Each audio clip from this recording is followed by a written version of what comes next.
شو بد څنګه پیژنې چې ګوره جنګیږي خو دوه طرفه کسان یو طرف هم کلمه وایي بل طرف هم کلمه وایي موږ دا نه پیژنو چې کوم یو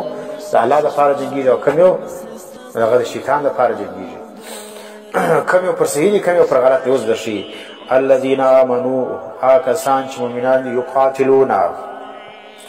دی جنگ کی فی سبیل الله فلا د الله کې چې د الله دپاره جنگ کوي دا چې دا صحیح مسلمان دی دا صحیح مجاهد دی والذین کفروا هغه کسان چې کافران یقاتلون دی جنګیږي فی سبیل الطاغوت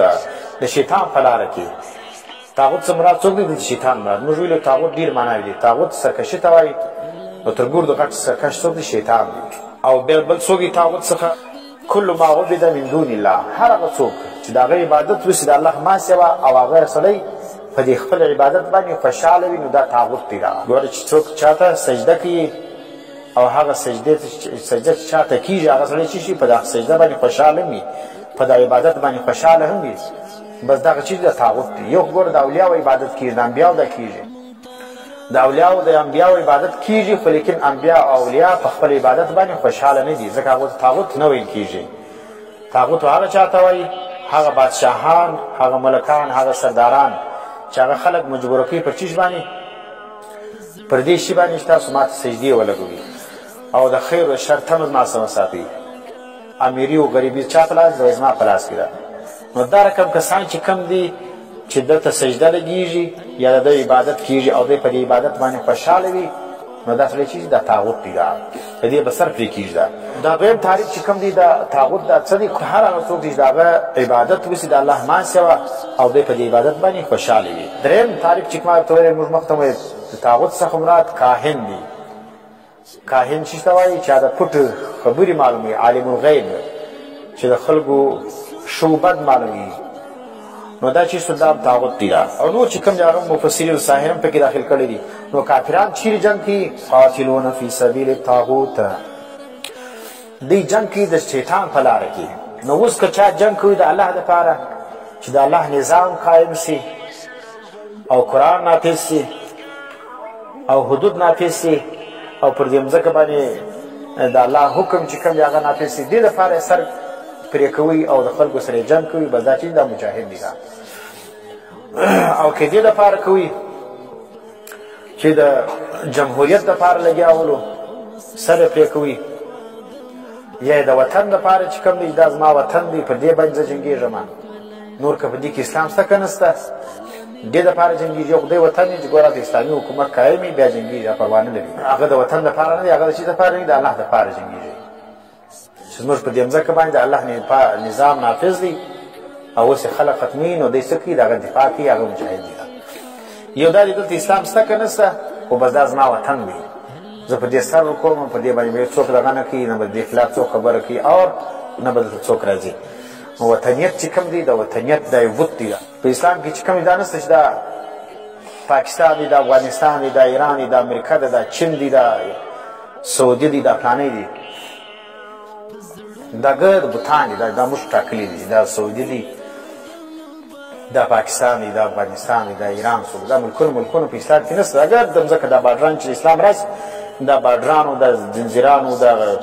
باړونو دا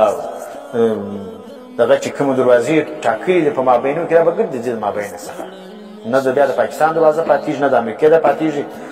نه د روس ده پاتېږي نه د چین ده پاتېږي دا به ګرځي د مابینه بس یوه خبر یا به مسلمان یا به کافر وي د مسلمان سره باډر نشته باډر د مسلمان د کافر سره شته نن مسلمانان په مابین کې باډرونه جوړ کړي دي دا فلانه اسلامي جمهوریه ده د افغانستان اسلامي جمهوریه والا تر اوسه او بیا چې د ایران اسلامي جمهوریه ده دلته پاکستان اسلامي جمهوریه ده دلته چې د فلانه جمهوریه ده فلانه باډران دي په خپل ملک باندې باړونه راګرځولي دي او دا بل ملک سړی مسلمان کلمه وایي ښه بزرګ یې هغه نه پرېږدي وایي دا ولې دا زموږ د ملک نه دی دا دا چې دا ګرد پاتو کوي دا اسلام کې چې کوم دي دا باډران نشته دا طریقې نشته بس چا کلمه وویله دا ګرد سره ورونه دي د چا خلاف وي د کانګریز او د کافر خلاف به موږ یو انګریز کوم چې مسلمان هغه زموږ ورور دی چې په امریکا کې کلمه وویله دا زموږ ورور دی چې په چین کې کلمه وویله دا زموږ ورور دی او چې دلته په چین کې راته وسیږي چې کافر وي دا زموږ دښمن دی دا نو دا چې سلو دا بارډرانو دا کیسې په حساب کې نشته دا ګرد انګریزان مشترک کړي نه دا ډېرې جنډیانې سه دا زرغونه جنډۍ سره جنډۍ سوله ژړه جنډۍ سوله پیازي جنډۍ سوله ای شپېته رنګه سره یې ګډ کړي دي چا شعرونو کې کښلي دي چا سپیان کې کښلي دي چا غویان کې کښلي دي چا چیز تورې پر کښلي دي دونه جنډې په اسلام کې نشته اسلام یوه جنډۍ ده نه بارډران شته